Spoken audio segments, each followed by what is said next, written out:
Muy buenas noches con todos. Hoy, lunes 12 de noviembre del 2022, en nuestro programa hablaremos y discutiremos sobre el Código Orgánico de la Economía Social del Conocimiento, Creatividad e Innovación.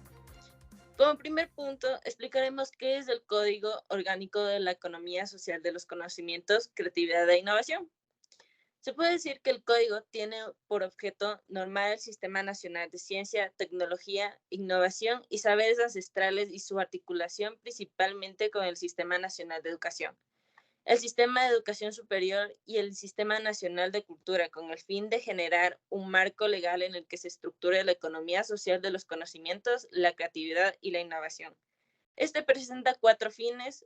Como primer punto tenemos que generar instrumentos para promover un modelo económico democrático que transmite y aprueba conocimientos como bien de interés público, garantizando así la acumulación y redistribución de la riqueza de modo justo y sostenible. Incentivar la circulación y transferencia nacional y religión de los conocimientos y tecnologías disponibles, generar una visión pluralista e inclusiva en el aprovechamiento de los conocimientos y desarrollar formas de propiedad de los conocimientos compatibles con el buen vivir, siendo estas pública, privada, comunitaria, estatal, asociativa y mixta. Bien, ahora que tenemos una idea de lo que es el Código Orgánico de la Economía Social de los Conocimientos, procederé a realizar algunas preguntas a nuestros invitados. Como primer invitado tenemos a Valencia Paulina, que la pregunta es la siguiente. Dentro del Código Orgánico de la Economía Social de los Conocimientos se encuentra la investigación responsable y la innovación social. ¿Qué nos puede decir acerca de este tema? Muy buenas noches. Acerca de la investigación responsable y la innovación social, se puede decir que es la que regula la garantía de la libertad de investigación y el ejercicio de la investigación responsable. Esto se enfoca en el reconocimiento del talento humano dedicado a la investigación científica. También se encarga de los programas de financiamiento de la investigación y de los principios de ética en la investigación científica.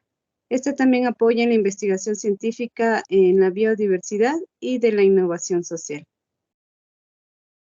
Muchas gracias por su participación. Nuestro siguiente invitado es David Tapón. La pregunta es la siguiente. ¿Qué actores fomentarán la innovación social y cómo se llevará a cabo? Buenas noches.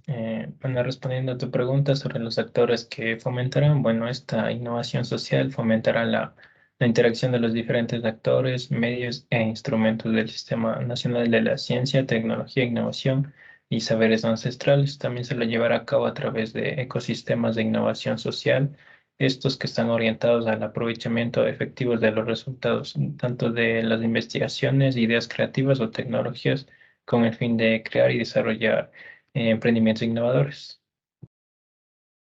Listo. Como segunda pregunta, ¿los derechos intelectuales comprenden principalmente a la propiedad intelectual y los conocimientos tradicionales? ¿Cómo se constituye la regulación de los derechos intelectuales? La regulación se establece como una herramienta para la adecuación tanto para la gestión de los conocimientos como el objetivo de promover el desarrollo científico, tecnológico, artístico y cultural, así como para poder incentivar la innovación. A su vez, la adquisición y el ejercicio nos podrán asegurar el efectivo goce de los derechos fundamentales, que a su vez se podrá contribuir a una adecuada difusión de los conocimientos para tener un beneficio tanto para los titulares y la sociedad en general. Bien. ¿Y qué no se puede proteger por el ámbito del derecho del autor? No son objeto de protección las disposiciones legales y reglamentarias, como pueden ser los proyectos de ley, las resoluciones jurídicas, los actos, decretos, acuerdos, resoluciones, tanto igual las deliberaciones y los dictámenes de los organismos públicos. Tampoco son objetos de protección los discursos políticos ni las disertaciones pronunciadas en los debates judiciales. Listo. Muchas gracias por participar en nuestro espacio. Seguimos con Camila Segura.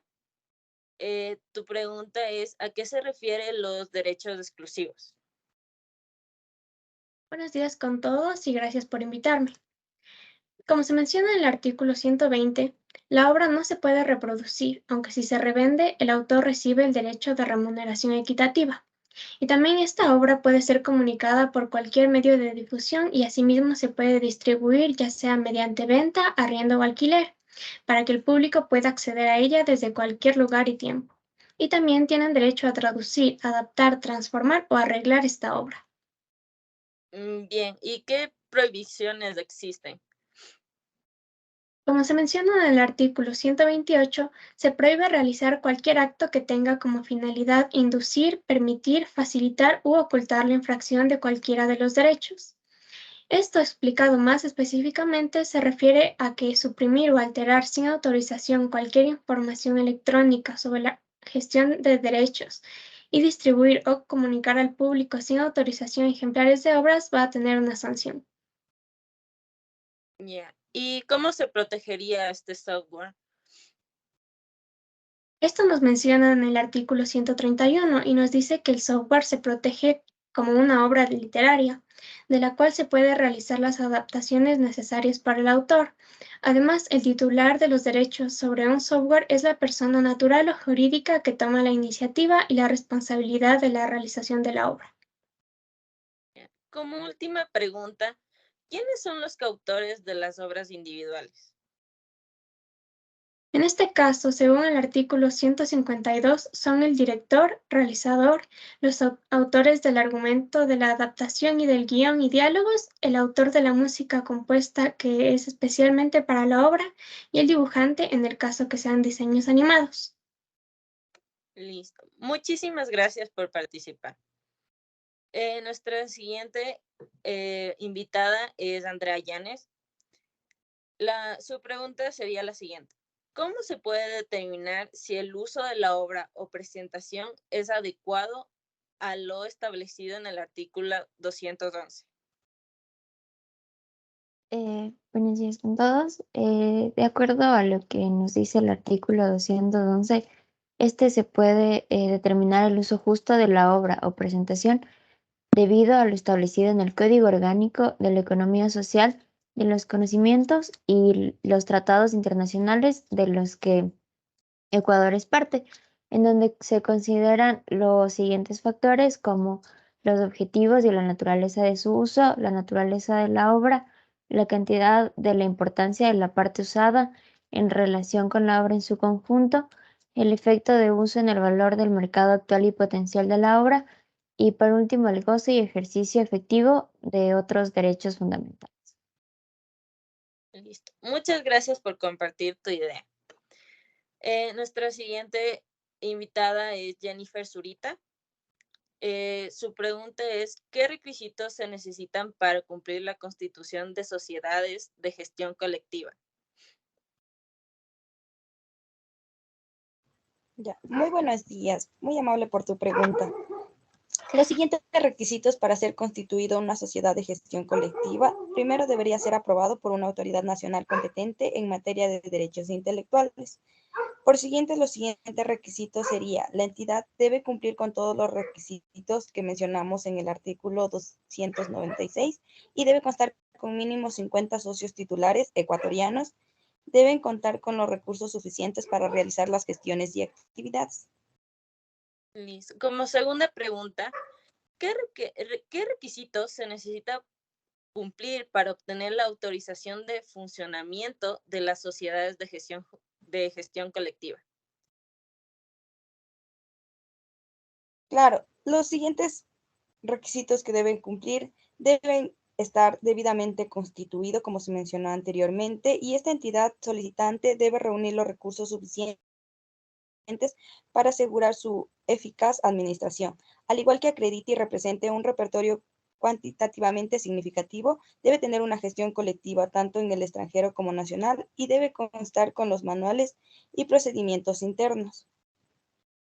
Listo. Como última pregunta, tenemos qué tipos de estatutos son fundamentales en las sociedades de gestión colectiva?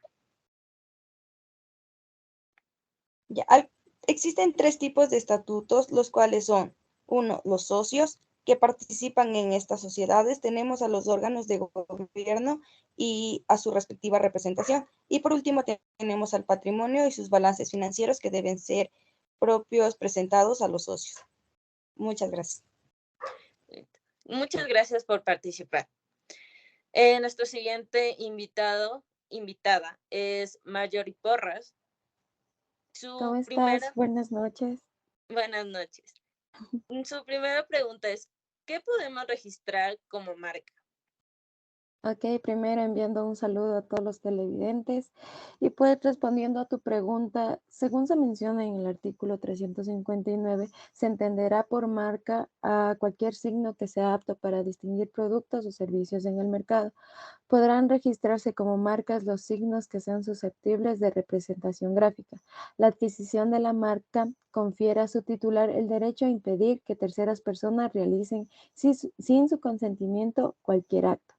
Podrá registrarse como marca a palabras o combinación de palabras, imágenes, figuras o símbolos, sonidos, olores y sabores, relieves y texturas perceptibles por el sentido del tacto, cualquier combinación de los signos o medios mencionados anteriormente. Pero recordemos que para poder registrar una marca de un producto o servicio, el artículo 360 y 361 indican que estos tienen que tener una distintividad hacia otras marcas. Tampoco podrán registrarse como marca los signos que afecten derechos de terceros. Gracias por compartirnos tu idea en nuestro espacio. Nuestra siguiente participante es Aileen Portilla, que su pregunta es, ¿de qué se trata la renuncia al registro? Muy buenas tardes con todos. Bien, de acuerdo, antes de responder la pregunta, quiero mencionar que nadie puede usar la marca de autoría por ningún concepto, de ninguna manera y sin consentimiento alguno, y esto se encuentra establecido en los artículos a partir del 363 hasta el 369. Bien, respondiendo a tu pregunta, según lo establecido en el artículo 387, el titular de un registro podrá renunciar a la marca en cualquier momento, total o parcialmente, a sus derechos de registro. Y además de ello, se puede mencionar que también existe lo que es la caducidad del registro de marca. Esto viene siendo el pleno derecho a que el titular o quien tuviera el legítimo interés de solicitar no pueda solicitar una renovación dentro del término legal, esto incluido en los periodos de gracias de acuerdo. Listo. Como segunda pregunta, ¿a qué se refieren las marcas colectivas de certificación y de nombres comerciales? Bien, ¿podemos avanzarle un poco la presentación, por favor? Bien, tenemos establecido tres marcas principales, que en este caso vienen a ser las de colectivas, de certificación y las de nombres comerciales.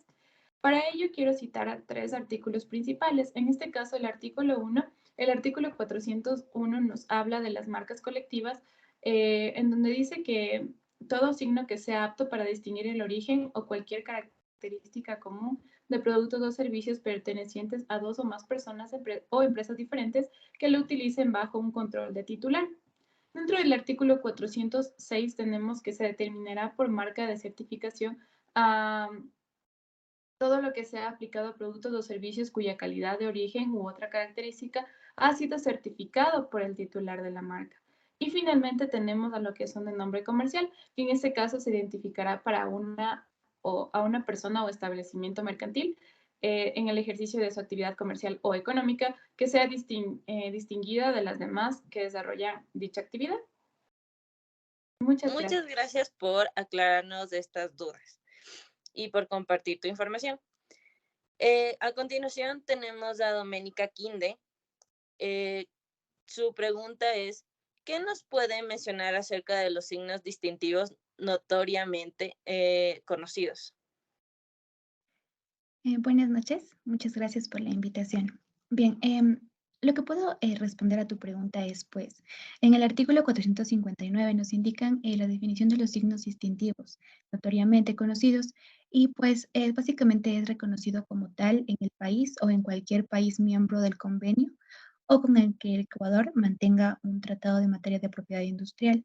Asimismo, en el artículo 460 y 461 se nos indican los factores para determinar la notoriedad de un signo distintivo, en donde hay varios factores de los cuales podemos mencionar el grado de su conocimiento entre los miembros del sector pertinente dentro del país, la duración, amplitud y extensión geográfica de su promoción dentro o fuera del país. Asimismo, hay factores especiales en donde no se negará la declaratoria de notoriedad a un signo por el solo hecho de que no se encuentre registrado, no hubiese sido usado y no sea notoriamente conocido en el extranjero. Bien. Como segunda pregunta, ¿cuál es la importancia de los conocimientos tradicionales y cómo los artículos nos ayudan con su protección? Bueno, como sabemos, los conocimientos tradicionales son conocimientos, entre otros, los saberes ancestrales y locales, el componente intangible asociado a los recursos genéticos y las expresiones culturales tradicionales. La protección de estos conocimientos será de acuerdo a sus propias costumbres, instituciones y prácticas culturales. La Constitución y los tratados internacionales que rijan la materia, coadyuvando el fortalecimiento de sus estructuras tradicionales internas. En cuanto a la protección, en el artículo 522 se nos detalla más a profundidad. Esta nos dice las formas de protección para esos conocimientos, en donde menciona que se promoverán mecanismos de fortalecimiento de capacidades locales sobre el derecho colectivo de los conocimientos tradicionales para su rehabilitación, promoción y protección. Muchas gracias por compartir tus ideas y estar presente en este espacio. A Gracias a ti. continuación, tenemos a Alison Troncoso. Tu pregunta es la siguiente. Con respecto a los conocimientos tradicionales que nos comentó Doménica, ¿existe algún artículo en donde el Estado muestre su apoyo y compromiso hacia las iniciativas de los poseedores legítimos de los conocimientos tradicionales? Muchas gracias por la invitación. Es un gusto estar aquí.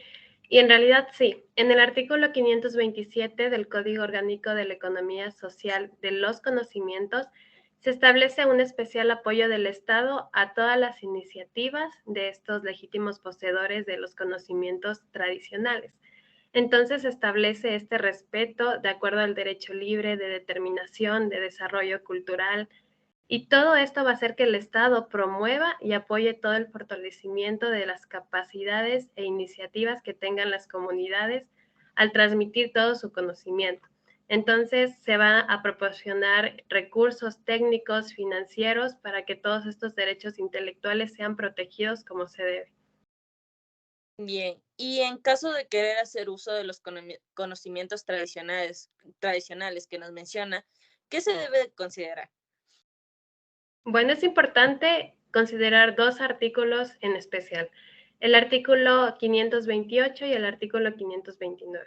El primer artículo nos dice y nos menciona que para hacer uso de los conocimientos tradicionales por parte de los legítimos poseedores, el Estado es el que reconoce el derecho de las comunidades, de los pueblos, de las nacionalidades, y de acuerdo a esto se puede hacer un uso y goce y buena disposición de todos estos conocimientos de acuerdo a todas las normas de convivencia cultural. Es por ello que el Estado va a generar incentivos para que todas estas comunidades puedan fortalecer sus iniciativas en base a investigación, en base a desarrollo e innovación. Por otro lado, también tenemos el artículo 529 y nos menciona el proceso de solicitudes de acceso para hacer uso de todos estos conocimientos tradicionales, como mencionaba hace un momento. Estas solicitudes deben contar con el consentimiento previo, libre e informado de las comunidades, de sus legítimos poseedores, dentro del cual se va a establecer una repartición que sea tanto justa como equitativa en cuanto a los beneficios monetarios y no monetarios. Entonces, esto sin perjudicar los derechos que le corresponde al Estado cuando se trata de recursos genéticos. Entonces, todo esto está estipulado en la ley y en este código que justamente hoy estamos viendo. Muchas gracias por participar en nuestro espacio y por aclararnos estas dudas. Seguimos con nuestro invitado, Nicolás Llanes. Su pregunta es la siguiente. ¿Qué factores se debe considerar para el uso de un nombre de dominio de forma legítima? Buenos días, gracias por la invitación al programa. Bueno, la Autoridad Nacional competente en materia de derechos intelectuales examina lo siguiente. Si quien registró el nombre de dominio posee un derecho de marca u otro derecho de propiedad intelectual incluido en el nombre de dominio. Si el nombre de dominio consiste en el nombre comercial, razón social, nombre o seudónimo de quien registró el dominio, y también el uso previo por parte de quien registró el nombre del dominio en relación con la oferta de buena fe de los productos o servicios que ofrece o con propósitos de identificación. Bien. ¿Y qué se realiza en caso de que exista un abuso de los derechos de propiedad intelectual? Ya, según el artículo 590, la autoridad nacional competente en materia de derechos intelectuales, para evitar y reprimir el ejercicio abusivo, ejercerá de oficio o a petición de parte funciones de inspección, monitoreo y sanción. Pero en este tipo de procedimientos no será admisible que el titular de estos derechos reclame una indemnización de daños y perjuicios. Y debido a que el Ecuador es uno de los países con niveles más bajos en innovación, ¿qué incentivos proporciona el Estado? Ya, el Estado ecuatoriano incentivará financiera, tributaria y administrativamente a los sectores del Sistema Nacional de Ciencia, Tecnología, Innovación y Saberes Ancestrales. Además, se propiciará la integración entre la academia y los sectores públicos, privado, mixto, popular, solidario, entre otros, con el fin de crear un ecosistema donde se fomente la investigación responsable, el desarrollo tecnológico, la creatividad, la innovación social de una manera democrática, colaborativa y solidaria. Muchas gracias por tu participación y continuamos con nuestro último invitado, Steven Sánchez. Tras la aclaración de varios artículos, ¿usted podría mencionar algunas disposiciones que sean relevantes desde su punto de vista? Claro, muy buenos días con todos. Gracias por la invitación y las disposiciones que se generaron tras los artículos establecidos son disposiciones generales que vienen a ser una conclusión sobre varios artículos que hablan del tema establecido, disposiciones transitorias que vienen a ser artículos que todavía están en términos inconclusos y disposiciones reformatorias que replantean sus artículos permitiendo corregir errores. Entre las disposiciones generales, la más relevante desde mi punto de vista es sobre las instituciones del sector público, las cuales apoyarán de manera obligatoria mediante comisión de servicios, con remuneración a las o los servidores públicos de carrera que sean aceptados para cursar programas académicos de cuarto nivel en un instituto de altos estudios nacionales. Dicha comisión de servicios con remuneraciones se considera por el tiempo que la institución de educación superior certifique sobre la duración del programa académico regular. Listo. Muchas gracias por tu participación. Estos fueron algunos comentarios de algunos de nuestros invitados de la Universidad de las Fuerzas Armadas de ESPE. Les damos las gracias a cada uno de nuestros invitados, esperando verlos una próxima vez. Esperamos que les haya servido de mucho este tema y hayan aprendido. Me despido. Muchas gracias.